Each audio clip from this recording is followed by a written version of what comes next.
Hello, beautiful souls. Somebody asked me here on TikTok to share my journey about my PCOS. So, for those of you who don't know, that's polycystic ovarian syndrome. And I'm going to share it here on my TikTok, and then I'm also going to post it over on my Sacred Connections 7 over on YouTube.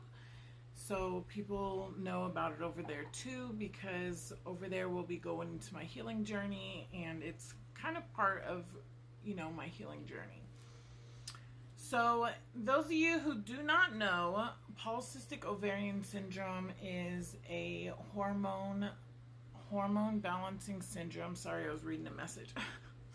Is a hormone balancing syndrome that affects women. And so how it affected me was very, very high testosterone. So many things go into that, but for me it was mostly about the testosterone. I had my son in 2015. Prior to that, well, first let me just say, if there's any gentlemen in the room, this is going to be talking about a woman's monthly, and if you cannot handle that, then go ahead and scroll past. So I had my son in 2015, and he was my first child. First pregnancy, first birth, and he was my only child because, as we all know, and if you don't know, you now know, PCOS can make you infertile and make it very, very hard for you to have children. So 2015, I had my son. After I had my son, I had the normal, bleeding that a woman has after she has a child. It lasted about 3 weeks. I believe it was like 3 weeks. It wasn't long. It was nothing to be alert about. And then after that, I didn't have a period for about 2 years. And I was consistently gaining weight. And finally, my doctor says, you have gained so much weight so fast. We are going to do blood work on you. And this was my oncologist. We're going to do blood work on you and see what's going on. Because I have the periods missing and the weight gain. So he did blood work on me. They also did an ultrasound, so they were able to see my ovaries. And I had the 3 things that they needed to say, okay, you have polycystic ovarian syndrome. And for me, that was the weight gain, the hormone imbalance, and cyst on my ovaries. Also, the missing period. So some women's periods will be missing, and some will bleed for a large amount of time. And I experienced both parts of that. I want to say in 2018, I got a period, and I bled for 6 months that time. The doctors want to put me on metformin. I did not want to be on metformin because I did my research, and I honestly, if I'm being honest, I was not educated enough on it. And I felt that I want to be putting pills into my body.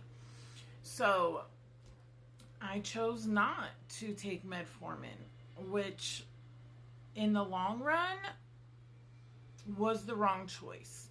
Now, I never got care for having polycystic ovarian syndrome. Every time I went to my gynecologist, they knew I had polycystic ovarian syndrome, but I would refuse medication.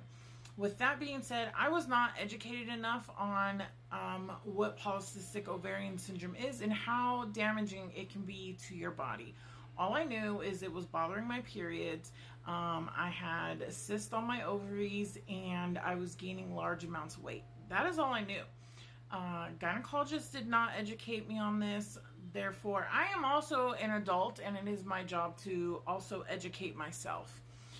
I believe I was like 22, 23 at the time, so I was very young. And growing up, I did not have regular periods like the other girls. I would have a period every month, but I only bled 3 days, and that was it.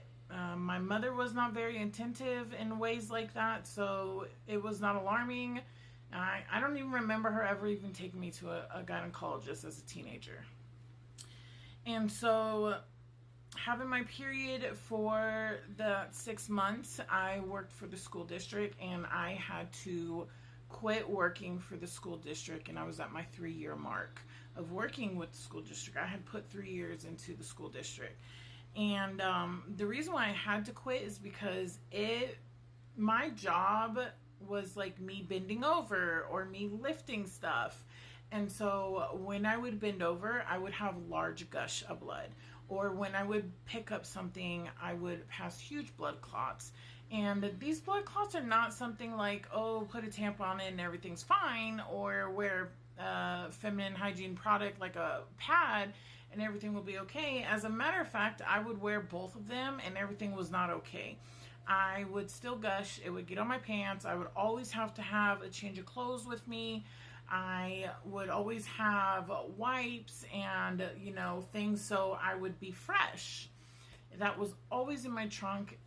When I was not at work, I would not lift anything heavy. I would not bend over a lot. My husband would lift the things. If I dropped something and that thing dropped on the floor, it's just going to sit there until somebody picked it up for me. Because I was constantly having to take showers. I was so afraid that I would smell from the blood. I was in the shower like all the time. And I also started getting very depressed, where I would literally sit in the shower and bleed and cry because I could not get the bleeding to stop. Went to the doctor that time, and that was in 2018, and they did a D&C on me. So just so people are know and educated, D&Cs are not just for people who have miscarriages, okay, or who have had an abortion. A D&C also, which I did not know, because when they said we're going to do a D&C, I was like, I'm having a miscarriage? And they then informed me that no, I was having a D&C because what they do is they go inside and they're going to clean out all the old blood that did not shed out, the tissue that did not shed, that should be shedding every single month. Okay, so they go and they clean out my uterus, and they're hoping it's going to stop the bleeding. So that is what they did. They went in, they did a D&C, and it stopped the bleeding. I stopped bleeding. As a matter of fact, I didn't have a period for, I think it was like another 2 years, 2.5 years. And at that point, I was like, thank God, because I was bleeding so much. I was like, fine, let it be gone. I don't care. I was still uneducated on what PCOS was. Second time around that I started bleeding, that was 2 years later. So what was that, 2022, something like that. You did math. It was like 2 years later, I started bleeding again. And this time I bled for 10 months. And it got really bad, where I was going into tunnel vision. I again had to quit my job.